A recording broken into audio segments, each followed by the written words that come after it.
So in addition to that, I think there's a drive, there was always something. It wasn't actually, let me take that back. It wasn't always. There was a period of time when I graduated college that all my friends were getting real jobs, quote unquote, real jobs. I went to a school in upstate New York. So a lot of the kids from that go there come from like Long Island, New York City, Manhattan, pretty standard. And they were all leaving in 2000, which was like the height of the financial industry and the stock market. Everything's booming. They're leaving college, 21, 22 years old, making six figures. And I'm sitting here, I had a girlfriend at the time that lived in the area. In addition to that, I had no desire to ever live with my parents again. I had this taste of freedom for 4 years. I don't want to go back to living in my bedroom that I grew up in. And I was like, F this, I'm going to make this work. And, so let me throw on top of it, just so I'm not too cliche on this podcast, health and fitness has always been my passion, but somewhere along the way, I was like, I need to forge my own destiny. And, there's no better way to do that than working for yourself. Okay, I like it. Is that better? Can you edit out the first one, would you? I'll edit out the first one. We'll make some skips and jumps. Yeah. So how did you get into the CrossFit space? To 2006, like I just said, I was like, I'm doing this. I'm going to be an entrepreneur. And it was accidental. I never said I'm going to be an entrepreneur. It was more, I'm never going to get a real job. And the opposite of that is either, well, I could have chosen the homeless route, right? Instead of doing that, I was like, let me figure out how to make some money and, live indoors. So, but around 2006, I was really burned out. Like, the challenge with entrepreneurship and owning a small business is the same benefits are often the challenges and the cons. Oh, you have no schedule, you have no boss. Cool. That means you can work 24 hours a day and you're your own boss, and your own boss happens to be an a-hole, So I was like, this is too much. I made a mistake. I had finished my master's degree in the meantime.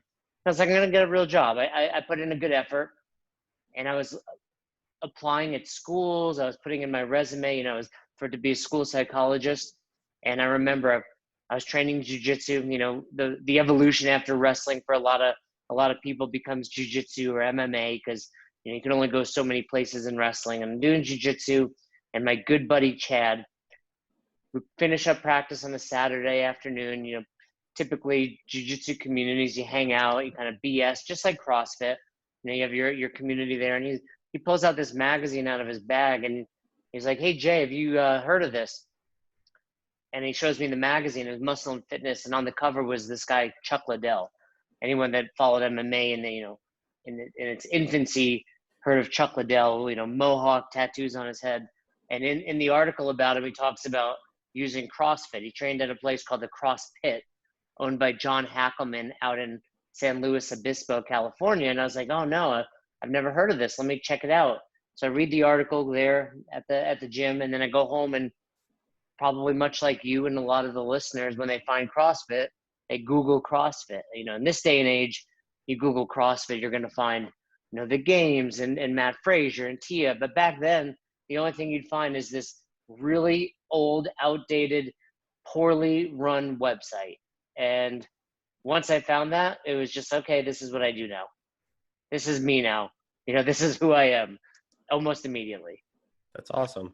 And where were you doing your CrossFit training? Did you do it at like a global 24-hour fitness gym? Kind of. So, like I said, I was ready to leave the fitness industry. And what I was doing at that time was I was running a gym called the Court Club. So it was this gym that was built in 1978, and it was really a racquetball facility first and foremost. So there were 18 racquetball / squash / handball courts, basically 20 by 40 foot rooms. So there was like 18 of those. There was a bar.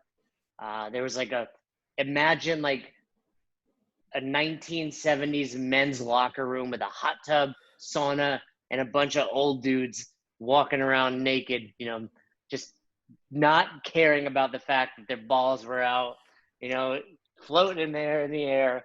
So I'm running this gym, and there's a little Nautilus room, like literally the size of where I'm sitting right now, my kitchen and light living room area, like 10 by 20 maybe, pretty small. And it was called the Nautilus room because back in the day, like Nautilus were the only machines you could buy. The way they would teach you is you would literally do a circuit. You go like leg extension, leg curl, abductor, adductor. That's what people would do. 3 rounds through, 10 reps each. Try to increase the weight once a month or whatever. So I was training people in there, obviously with smarter methods than just that, but your old school bodybuilding methods. And then when I found CrossFit, that's where I was doing it. So you have to imagine, like you go to a 24-hour fitness these days and Anytime Fitness or whatever's open, and you're doing CrossFit-esque stuff, people know like, oh, that dude's a weirdo because he's doing CrossFit. But they have a term for it. Where back then, it was just, what the hell are you doing? Like you're cheating your pull-ups, or you're rounding your back on your deadlift, or you're squatting below parallel. That's bad for you. So I was doing it in this little room, and I actually was speaking about it recently. Like you didn't know any better. So the first time I did a workout like Fight Gone Bad, I would just do like, okay, I have to do a minute of wall balls. 3, 2, 1, do it. And then the minute would over, I'd stop the clock and be like, okay, now I'm supposed to do sumo deadlift high pull. Let me look what those are. Oh, those are those. Ready, go. Another minute. And then I would have to go to another area to do like box jumps. So it was like, you're constantly I was moving around, like making it up as I went because I didn't know any better. Okay. And then once you started to learn how to do it better, how did you first like start teaching it to people?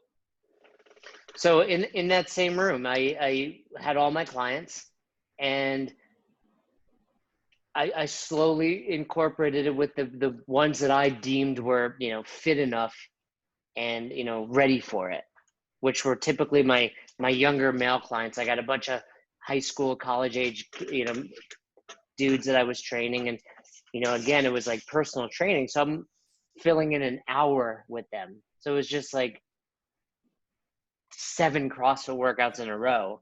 Because back then it wasn't, this workout is enough. It was like, well, you're paying me for the hour, so I have to give you an hour of training. And then eventually I was like, okay, this worked for, I remember one of the young kids I would train, this kid, Sam. I was like, Sam's doing great. Let me try it with Donna, who was, 70. Let me try it with Diana, who maybe was 50. Let me try it with Bill.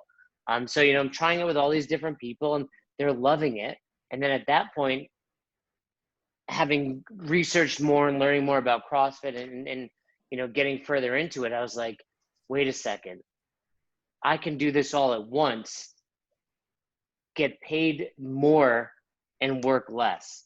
And I was like, that sounds pretty smart to me. That's definitely a very smart move.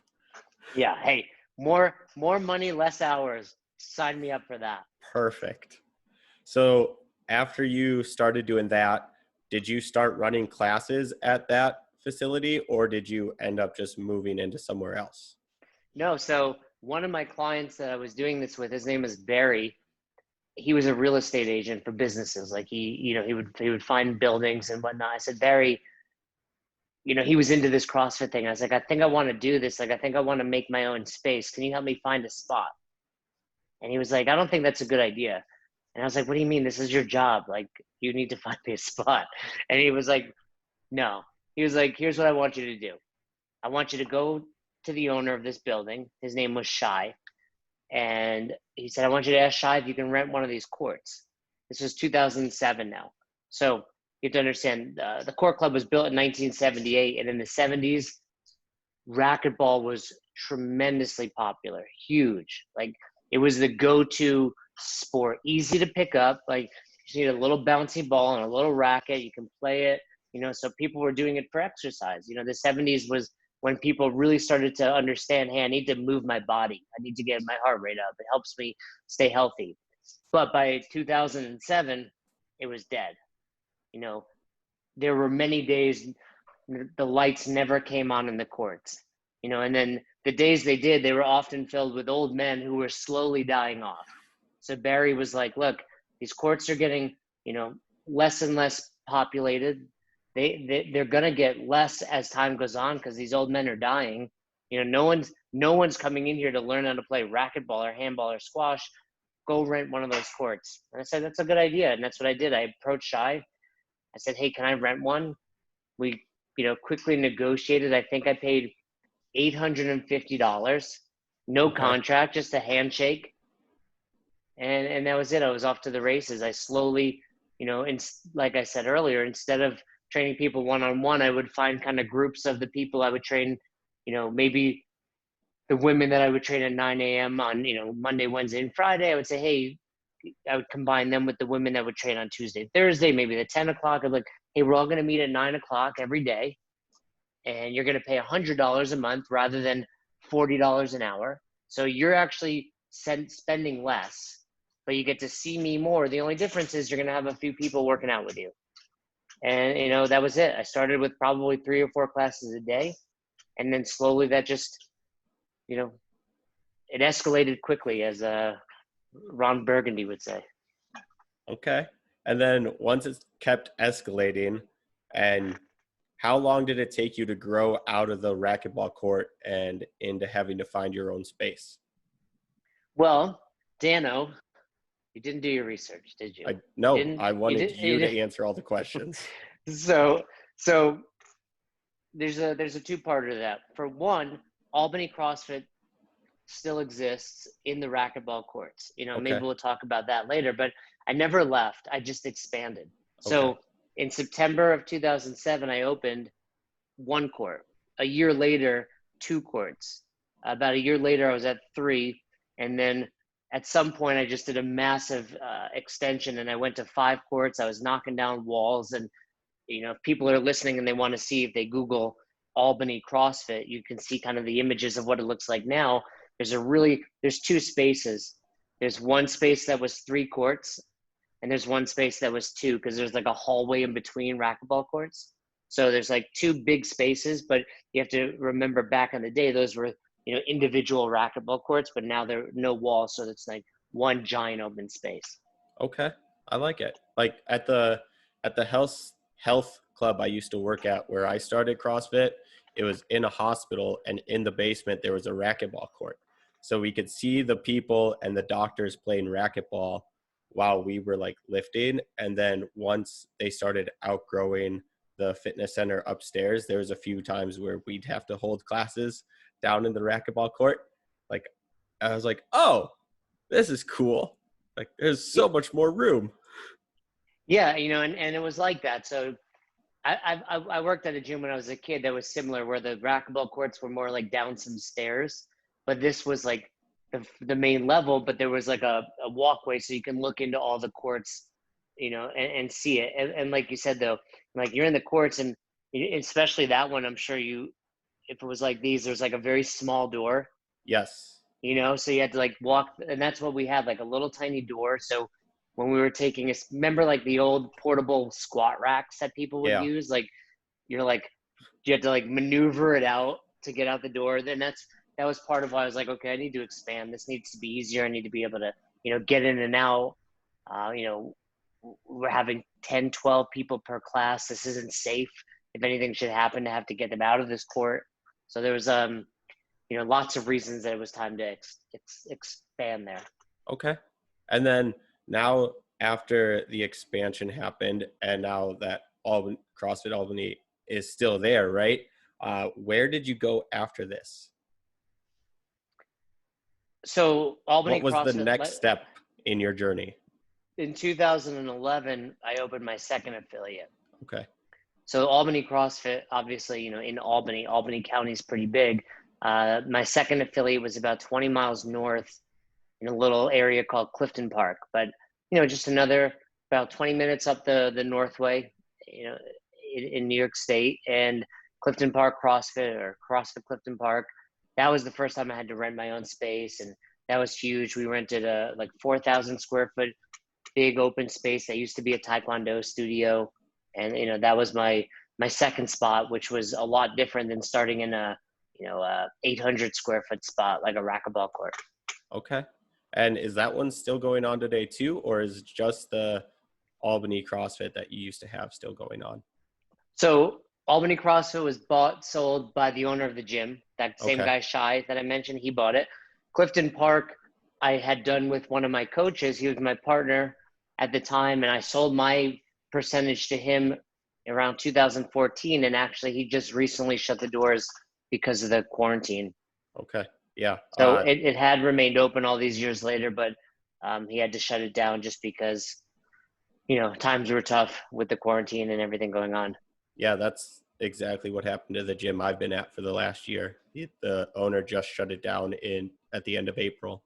So, Yeah, so sad times to see that happen, but he's pleased with it. He's taking it online, he's taking it virtual, and I think things will turn out to be just fine for him.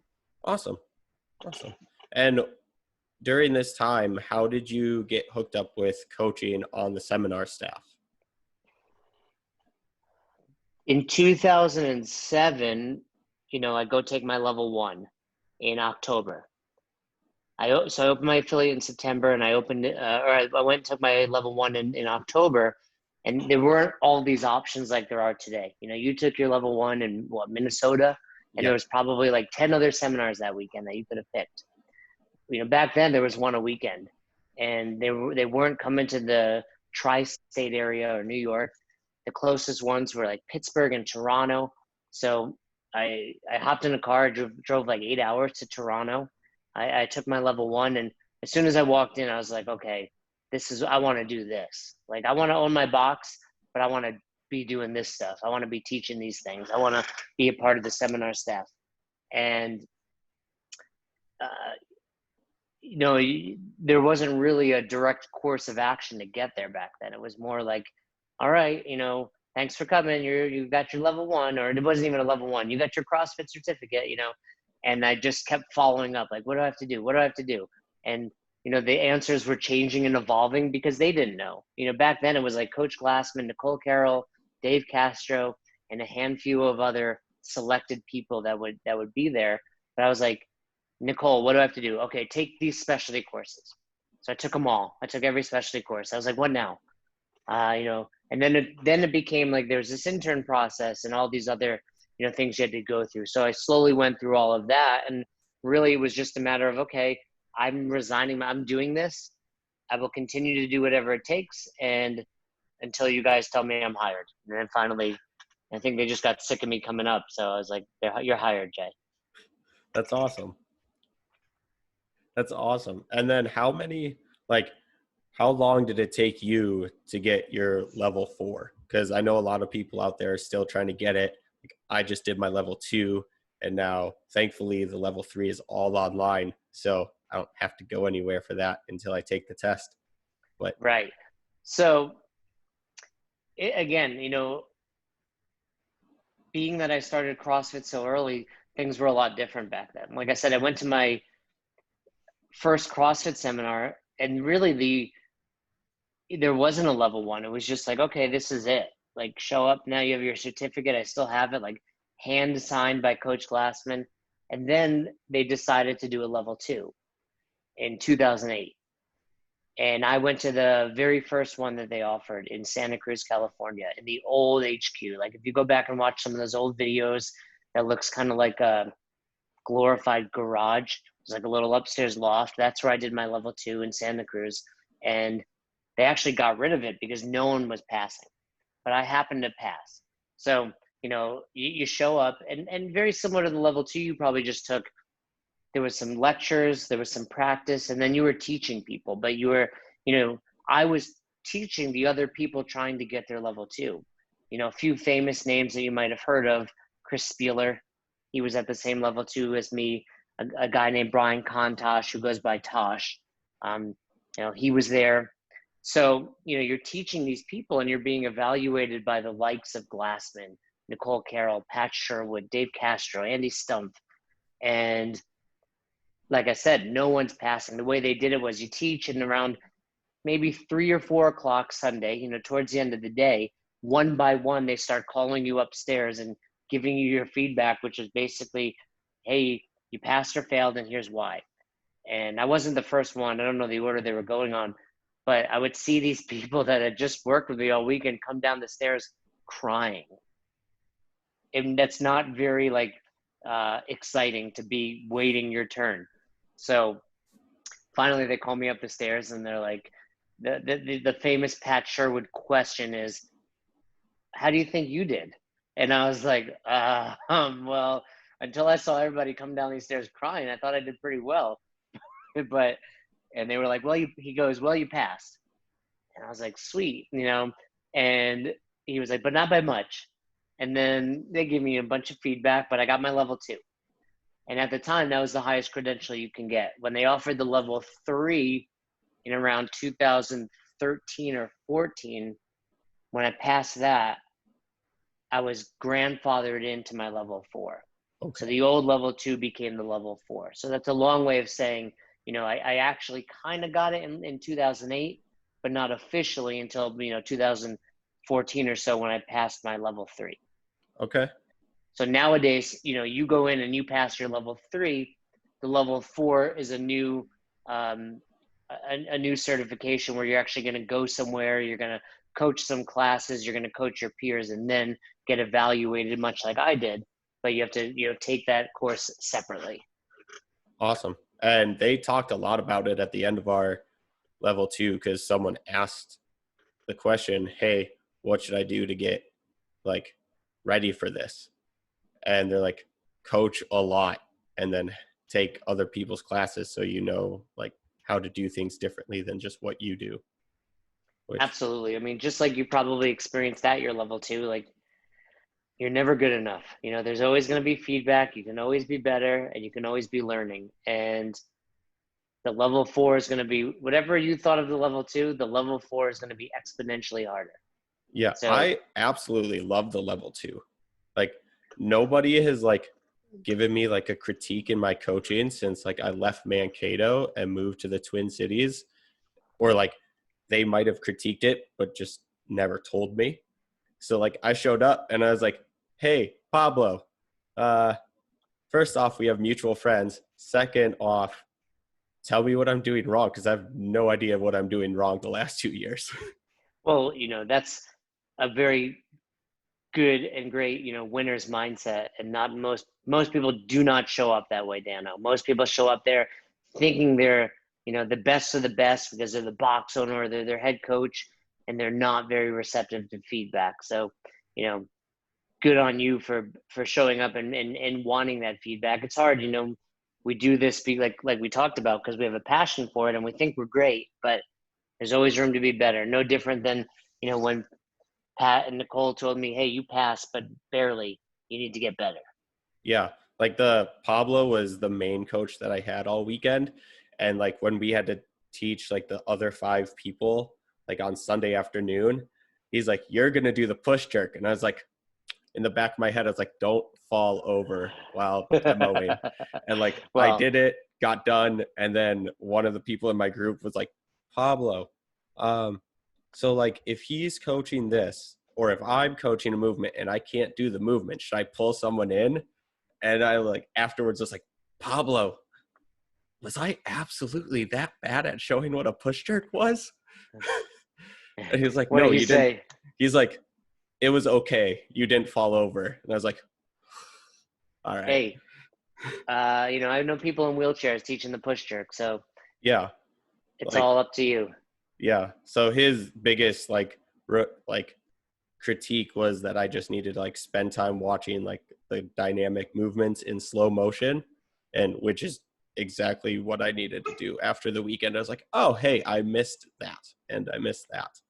But well, for most people, when they show up at the level 2, that's the hard part. It's easy to see, where the bar is when it's locked out overhead at in the press or the push press. It's hard to see a quarter extremity violation. It's hard to see lack of hip extension. That's how you get better as a coach, seeing those dynamic movements. And yeah, and like Pablo said, starting watching them slowly and then starting to watch them at speed. That's the way to go.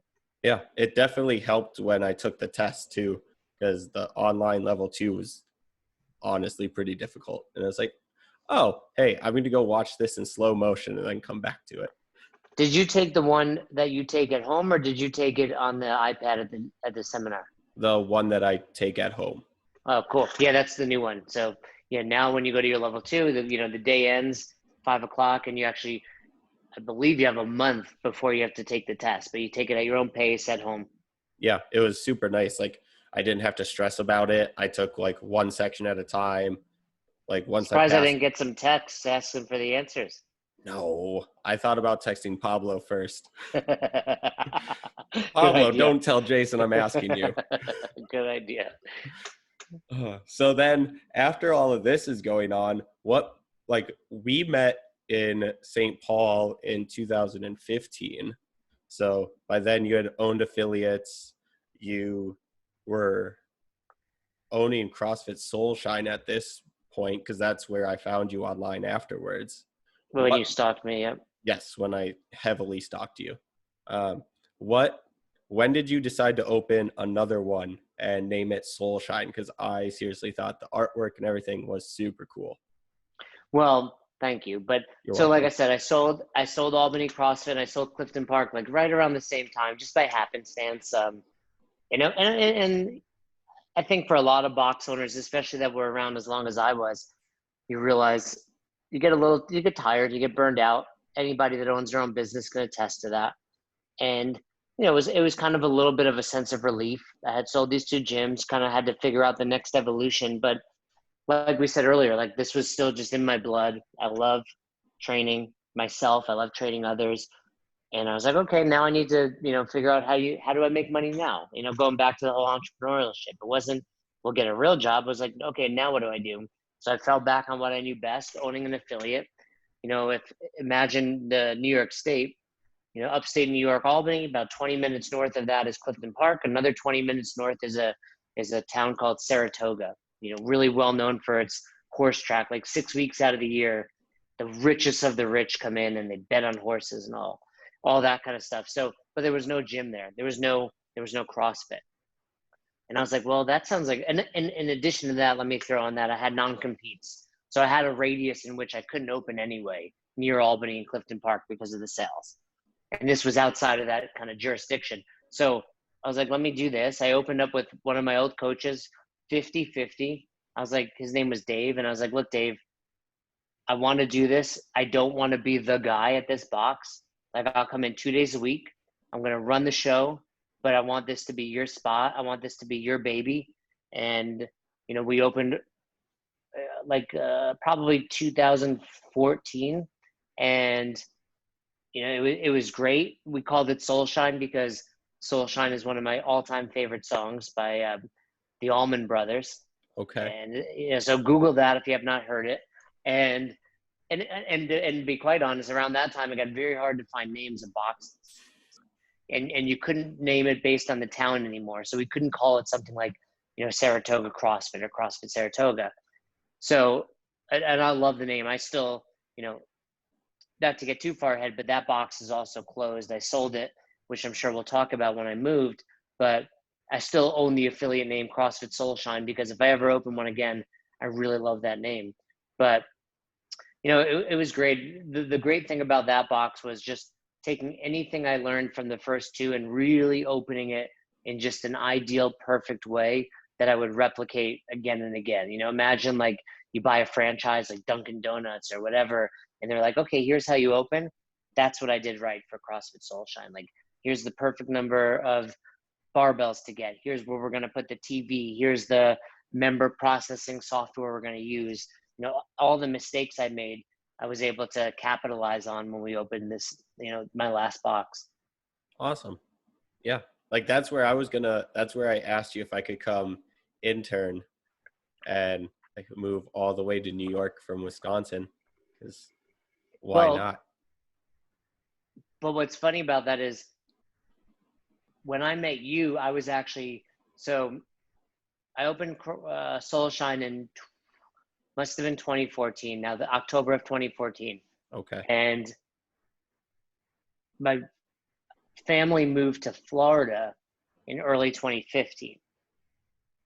And not that like I went to visit my family, and actually the reason I say this is because the seminar that I met you, I was coming from Florida, having visited them, but it was right around then that I decided that I was also going to move. So it was Okay. that weekend in Minnesota. I came from visiting them in Florida.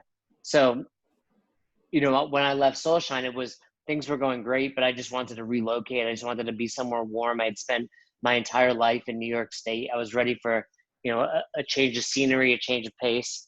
But yeah, that was the weekend that I met you, was coming from that visit to Florida. Okay. And then you decided to part ways from New York and take it down to Florida, and you decided not to open a gym, correct? You just decided to coach at a few? Yeah, moved down there, and again, I sold my percentage of Soulshine, had really no, ownership in any gyms anymore, moved to Florida and just started coaching at a bunch of different boxes. Obviously, where I met you again, or, worked with you again in Bonita. But yeah, it was just like, hey, I'm going to bounce around. I just want to enjoy coaching. I was on seminar staff now. So, that was paying the bills, and also started doing a lot of nutrition coaching. So went from the idea of, hey, you need a brick and mortar, to I'm taking everything online so I can, work from anywhere. That's perfect for what's going on now, like 5 years later, you know? Yeah, I mean, I was a, early adopter, I suppose, to it, but nowadays I think, hopefully everyone is going to open again and things will be back to business as normal in the near future. But yeah, I mean, going online was a lucky and smart move back then. Yeah, it definitely was. And what made you like make a switch to like owning and running a nutrition company and taking more of a role in the nutrition side of things? Like you gave the nutrition lecture at my L1, and that was super cool because like I started lifting in 2009 and didn't know a thing about nutrition. And like I remember like clearly I was working out with my cousin once, and he's like, Daniel, you do all this working out and all these ab days, you don't have abs. And I was like, I have no idea what I'm doing. Like I thought I would have them by now. And then I was like, oh, hey, I should probably eat healthy. Well, I think it was just happenstance that I did that I did that lecture there, because that's kind of rotates every weekend. So I'm not like the nutrition guy at level ones, but I just happened to give that lecture that weekend. But like we said, I just wanted to go online. I had incorporated, obviously nutrition into all of my coaching since day one. You realize the value of nutrition, right? Like you said, you can train all you want and not have a six pack unless you're eating right.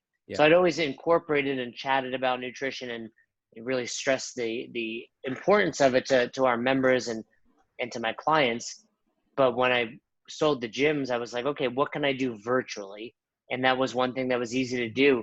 I was practicing flexible eating. People were asking me about it. So I just the easy next step was, well, hey, let's just coach people doing this.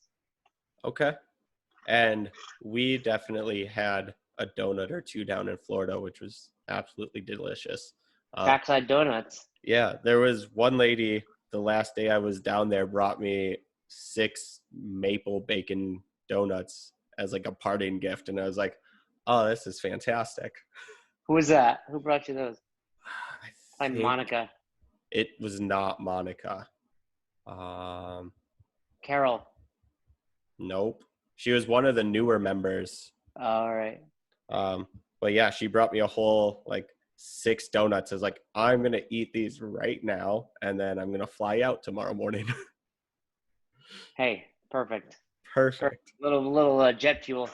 Little bit. It was a lot. Is a little too much. But how'd you take um your like nutrition online and stuff, and then because I saw you got your precision nutrition license, which is awesome because like I know friends that have the book and I've read most of it and it's super cool. Um, how'd you get that and then come up with the name like Own Your Eating? Because that's super awesome. Well, it's not like a step A, step B, step C Okay. type of thing, but it was more when I started doing the nutrition coaching, it was a lot of just kind of learning as you go. Like, all right, Daniel, I'm your nutrition coach. Text me every day. Tell me, and very quickly when you have 30 or 40 clients, you're just staring at your phone all day long. And I was like, this is not sustainable. And somewhere around that time, I met Roz, that you can see in the background over there, and who from the gym. And when we kind of decided to do it together, I remember specifically where Own Your Eating came from. We were on a call with this couple, the couple that founded the Natural Grip, Okay. Ashley and Justin. And we were like trying to think of the new name, the new URL that we were going to purchase. And I was trying to get like flexibleeating.com, and it was taken, and flexibleeating.co, which I think I own, or like the Donut Diaries. Like, we were coming up with all these names, and then we were kind of brainstorming what the packages were going to be. And then I remember saying something to the extent of like, we'll have like the Own Your Eating package, which is like the biggest, best package you can buy. And then one of them, I don't remember who, was like, that's the name, Own Your Eating. And I was like, and it's kind of cool. That's I think how a lot of things happen, just organically like that. You just you can't rush some things. And to this day, it still exists. Roz is basically running it now, on her own, and it's doing really well. We've got a certificate course now, which people can learn from us and learn how to coach others and learn how to set up their own small business. We have challenges that boxes do and individuals can do. So there's so much going on with it. It's really cool to see something that we created nearly 6 or 7 years ago still doing so well. Yeah, and I can attest to the course. It's awesome. Like, I took it a year ago already, and like, I was at a 24-hour fitness part-time during that time, and they're like, hey, if you want to like discuss nutrition with someone, you need to have a piece of paper to back it up. And I was like, oh, well, Jason has a nutrition course. I'm just going to pay him because he's done so much for me. I'm just going to take his course. That's it. And then I took it, passed, and I was like, I got the piece of paper. Can I talk about food with people now? And they're like, sure. I was like, oh, all right. Thanks, Turns guys. out, yeah. And it's the best thing you can do, because like, as you said, you can work out all day long. You can't outwork a crappy diet. Yeah, especially nowadays when people are at home most of the day. Yeah, that would it's a whole different ballgame right now. Yeah. And then I guess fast forwarding a couple of years, how did you, well, obviously you worked with Dave on seminar staff and stuff. How did you get linked up with Dave to move you guys out to Colorado, where it's cold sometimes, and work for Thunderbro? First of all, I like how you say Colorado, because that's how you're supposed to say it. Yeah. But I've known Dave a long time. I know Dave before even either of us were on seminar staff back in the Northeast, 2007-8, when you knew everyone else that did CrossFit in the area. There was a very small community, and there was this beastly dude that everybody knew about who could squat like 500 pounds and had a 1-minute Isabel time. And I got to know him over the years through that, and then eventually seminar staff. And I had seen that he was doing this kind of Thunderbro-esque stuff, bodybuilding, and of course, always interested in checking out new things and trying new things, and reached out to him, and he gave me a link to try it myself, and I was really into it. And then I saw him at last year's games. Actually, we were, you keep crossing paths with people, and then the last day we're flying home, and I saw him at the airport, and we just sat down and we were chatting about it. And he was like, hey, we really need someone to help us organize this business. I know you've done this. I know you've owned businesses. I know you've had online courses and nutrition. Would you be interested? And I was like, yeah, I'm always interested in learning more and talking. And Boulder happened to be an area that both Roz and I were interested in moving to. I mean, like you alluded to, it's definitely cold here in the winter, but it's not like upstate New York cold or Minnesota cold. And, Roz wanted to come here, and we took a trip out here last September and spent a few days here. We drove out to actually Kalipa's gym, and then we went to Whistler for the 10-year affiliate gathering. And then, had a couple of talks with Dave about, getting involved, and a month later we moved out. That's awesome. And you guys seem to be enjoying it out there? Yeah, it was more enjoyable when you can leave the house, but True.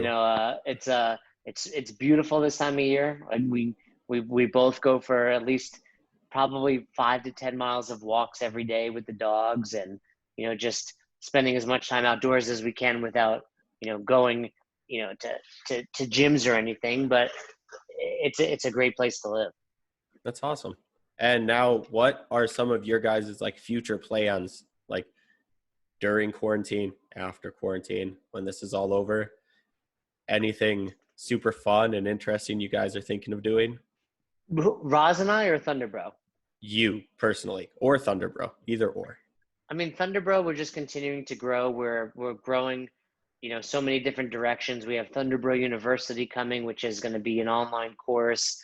Where we have a monthly 30-day shred challenge that we call it, which we're seeing phenomenal results with those people. So just continuing to work on and grow the business. It's since I've come on board, we've quadrupled in business. So it's being, it's growing every day, and it's a lot of fun to work out. As far as Roz and I, no, we're just getting comfortable. We're getting settled out here. We just bought a house out, just outside of Boulder. So getting comfortable, living out in the mountains and enjoying this area. Hopefully things start to open up. But in the meantime, we've got a little fitness area where we're currently renting, and we got a Peloton bike, which has been a lot of fun. And just staying healthy and fit, like you said. Trying to do our best with nutrition in this time.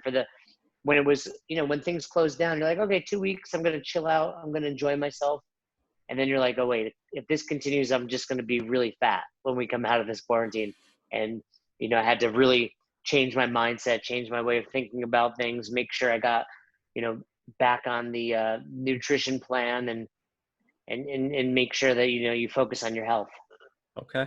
I like it. Yeah. And two things. First, one of the ladies at the gym I was previously at kept joking as soon as the Peloton, like the brand new Peloton that you have, got like released. She's like, I'm going to buy the Peloton for my rest days. And then I was like, okay, have fun. Like, you have a bike and a bike trainer at home. Like, you can use that. And then the day quarantine hit and we had to close the gym, I was like, did you order your Peloton yet? I love it. I mean, Ross had been doing it. So where we're renting now has like really nice amenities, and they have two Pelotons there. And Roz had always done it when we would travel. If there was a bike there, she'd hop on, or take like a running class on a treadmill. And I'm involved in CrossFit, so I'm like, this is stupid. Like, you should be doing CrossFit. And but I'm open to doing anything. I think it's important that, hey, whatever gets you moving. But so the quarantine hits, and they actually closed down the amenities, and Ross was like, hey, can we get a Peloton for the house? And I'm sure, like, get one of these, you'll use it. And then first day we got it, I got on there and I was like, all right, this thing is pretty awesome. And my streak has been going ever since. I've never missed a day. So it's fun. The things that are awesome about CrossFit, Peloton does really well. Building a community, giving you scores, letting you see other people's scores. It's very addictive, and I really enjoy it. I think you have to be smart about it. There are days I get on there and push myself. There are days I get on there and take it easy. But again, if that's what gets you off the couch, if that's what gets you moving, so be it. Awesome.